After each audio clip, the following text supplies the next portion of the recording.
Are we back, Andy? So this is Scott Jordan. You're watching live here at Cellars of Sonoma. I've got Michael, Gann Family Cellars. We're talking about his Syrah. I asked a question before the break, and oh, wait a minute. I thought he was talking to me. I didn't know. Oh, got it. Okay. So let me ask the question again, and then go through the answers, and we'll see which of the following grapes is known for having characteristics such as blackberries, gamey meat, and black pepper. A. Pinot Noir. B. Merlot. C. Syrah. D. Concord grape. Well, we can obviously eliminate the Concord grape. Yes. Take that out of there. Gamey would be a problem, I think, in Pinot. Yes. I mean, we are sitting real good at the 50-50 mark.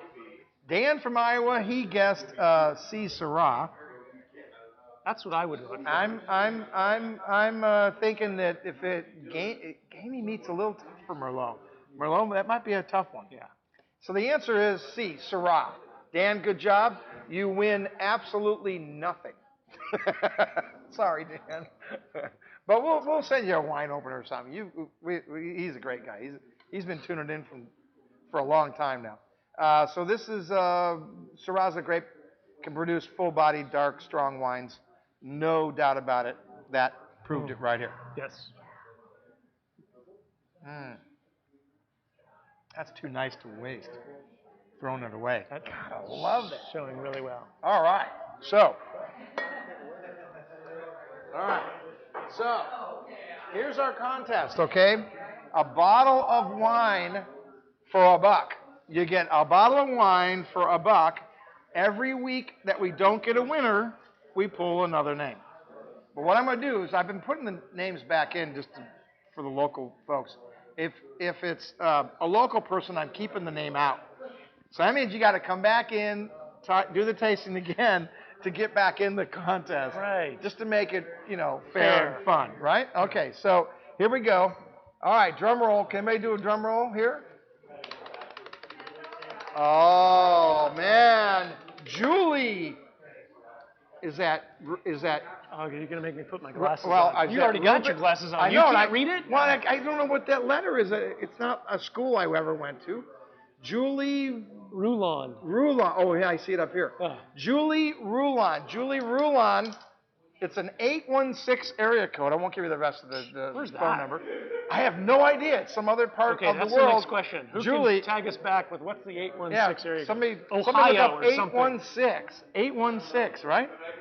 So, Julia, if you're watching, call the tasting room, 707-578-1826. You won 2 bottles of wine. But if you don't call in before the end of the show, I'm pulling another name. That's the way it goes. But I'll put you back in because you're out of town. Ooh, I'm being tough. You're harsh. I'm tough. This is an easy game. This isn't hard to do. You get to actually taste the freaking wine. Okay, must be present. So wait. 816 is Missouri. Ooh. That's out by All right. Dan. Yeah, that's by Dan, huh? Dan's in Missouri. Dan is in Missouri. No, he's not. He's in Iowa. Is he in Iowa? Iowa. Oh, he's close enough. Well, it's kind of close. Sorry, right? Dan. Yeah, sorry. Sorry, Dan. Iowa. So, where is he? Cedar Rapids, Iowa. Somewhere in there. So this is Gann Family Cellars. This is Okay. 2 hours south of where he is? Okay. San Francisco's 2 hours south of us. What are you talking about? Yeah, right? So we're getting When there's traffic. We're getting a look at your 09. Yeah. You just bottled it. We just put the 09s into the bottle last Wednesday in the afternoon. Very excited. Yeah, it's only 6 days. Juicy fruit in the nose. It's just like, woo! Just, man. This is the Malbec, correct? Yeah, Malbec 2009. Yep. So tell us a little bit about, what do you think about the 09 vintage? I mean, that's, Well, so the 07 was off the hook, right? That was just bullseye, nailed it. The 08, love the 08. It's selling really well here. People love Malbec right now. For me, the 08 is maybe just like one click riper than the 07. it is. I'd have to go back and look at what the bricks was at harvest, but I think we got hit with a little heat spell right at the end, and it maybe went up a little right at the finish there. This for me is more right along the lines of the '07 when I tasted this. Now you guys were watching the movie Bottle Shock all day long, so this is going through some bottle shock right now. It's probably gonna be another couple months before we finish off the '08 vintage and release this to market. Right. So it'll get through all that bottle shock in a couple of months in the warehouse. But I'm really, really happy that just the silky, elegant texture, the finish, the tannins are really well balanced. It just comes across as a beautiful wine. Again, small production, 100 cases. I lied. 98. We finished it. You freaking liar. So Unbelievable. What the hell? Well, we make these labels like two months Truth in in advance. advertising. No. We have to make the call 2 months in advance for the production run on the labels. And you're looking at a tank going, oh. And so I was 5 gallons off. Cut me some slack, buddy. Come on. 5 gallons off. Wow. That's pretty good. Okay. Yeah, close. So less than 100 cases. That's crazy 98 small. cases was the actual. That's tiny small. Yeah. That sells out here.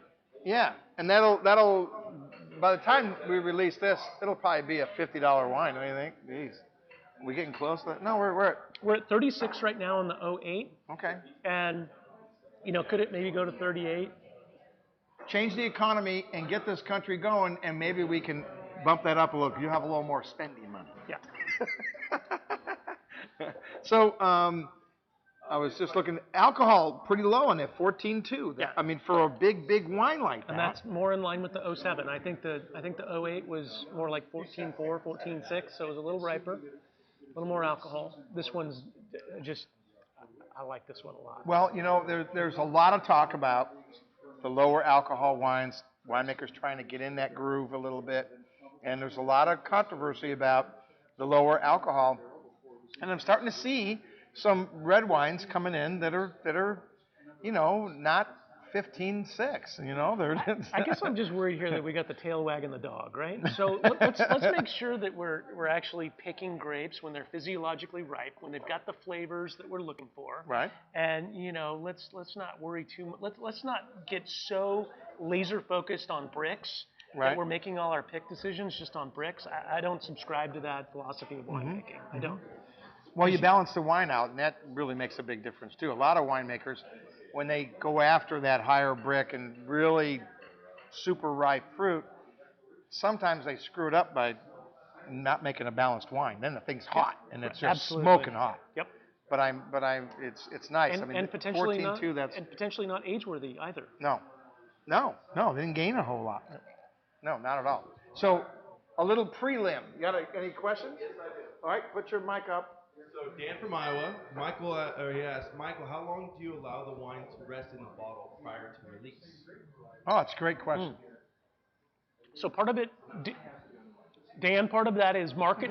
It's market driven. So yeah, if I blew out all of your '08 tomorrow, we'd be scrambling like hell to get this thing out of its bottle shock. And so the downside risk for leaving it in the warehouse for another month is, if you have a wine on a wine list, if you have a wine in a store somewhere on the shelf, and you can't replace the inventory when they sell out, they will kick you off the list. So that's one of the downside risks. The downside of supply and demand. Exactly. So I think this wine actually is, even though it's going through some bottle shock, I think within a month it'll be fine. And we have enough '08 inventory right now. I think we're down to 80, 90 cases that we won't sell out in a month. So we'll be okay. I would think maybe between Thanksgiving and Christmas, we'll probably finish off the '08 and we'll release the '09 to market. That'd be my guess. Nice. Well, it would be a nice Christmas present for somebody to get. Well, we don't go there yet because it's still August and I'm really digging the nice weather. It was really nice here in California. Sorry for those of you that are baking at 100 degrees. It was probably in the middle 80s today. It was pretty nice. I was up in Healdsburg and it was clicking close to 90 up there, man. It was pretty warm. It's going to be warming up. Yeah. We're going to warm up. Thank God. The summer. A lot of fog this summer. Right? Big time. And came in early in the evening. 5 o'clock, it started cooling down. We were going, give me a jacket. Yeah. you know, and it's August. You're like, how does that work? Yeah. Yeah, crazy. It's global warming.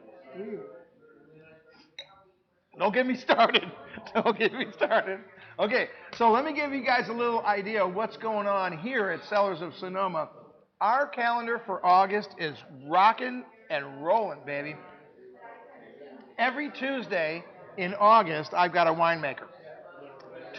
First 2 weeks in September, I've got a winemaker.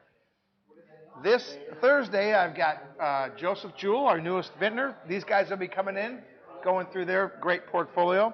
I'll have live music with John Pita. Normally, I have Dustin Saylor, but his throat is bad. So John's going to fill in on Thursday, and then Friday and Saturday, Robert Herrera is going to be playing, so that'll be wonderful. And then next Tuesday, I've got Heidi Barrett, La Serena Wines. Yeah, love that. Also, I might even have a belly dancer. You gotta like that. I'm sorry I couldn't book it for you, man. I tried. So we may have a belly dancer. What wine do you pair with that? I don't know, man, but whatever it is, it's good. Because the reality is, it was great, man. She played with Robert. Robert will be playing to open the show, and she'll do her belly dancer thing, and it was awesome. She was here on Saturday, and it was just like everyone went, "What the heck was that?" So you gotta love that. So were you belly dancing? No, but I was sure looking. I was taking pictures. We were videotaping. It was awesome. So we had belly dancing, and then we've got Ted Elliott, T.R. Elliott on the following Tuesday. James Family Cellars on the following Tuesday, the 25th. I've got T.R. Elliott on a meet and greet, and that is a busy August. That's awesome. I love that. All right, we're going to take a break. We're not going anywhere. I'm going to ask a question. This is where you discover wine one sip at a time. Here's the question. Then we'll go on a break. If you buy a California wine with a 2003 vintage, what percentage of the grapes must have been harvested that year? A, 51%, B, 68%, C, 95%, or D, 100%? So we'll answer that. We'll be right back.